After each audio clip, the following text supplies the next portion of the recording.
वाघासारखी डरकाळी द्यायला नुसतं वाघ असून चालत नाही, त्यासाठी अंगात माझ्या शोभाचा अंश असावा लागतो.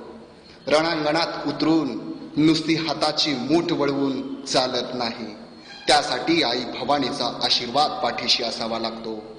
अरे लढाया खुल्या मैदानात असोत किंवा खवळलेल्या सागरात असोत, जिंकण्यासाठी सह्याद्री सारखा ताठकणा असावा लागतो. स्वराज्य उभं करायचं म्हणजे खायचं काम नाही, त्यासाठी रक्ताचा अभिषेक करावा लागतो. लढणं म्हणजे नुसतं प्राण तळ हातावर घेऊन चालणं नव्हे, त्यासाठी शत्रू तर सोडाच, पण त्याच्या घोड्यालाही पाण्यात दिसावं लागतं. आग्र्याहून होणारी सुटका आठवा आणि शाहिस्ते खानाची फजिती आठवा.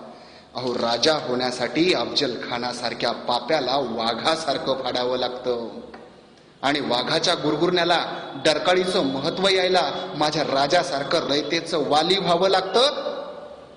छत्रपती शिवाजीराजे हा एक विचार, एकच प्रचार, तोही साता समुद्रापार.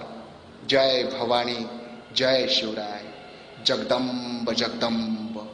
शेर करा प्रत्येक जण, शेर करणारा प्रत्येक जण माझ्या राजाचा मर्द मावळा असेल. माघार घेणे या मावळ्याच्या रक्तात नसेल.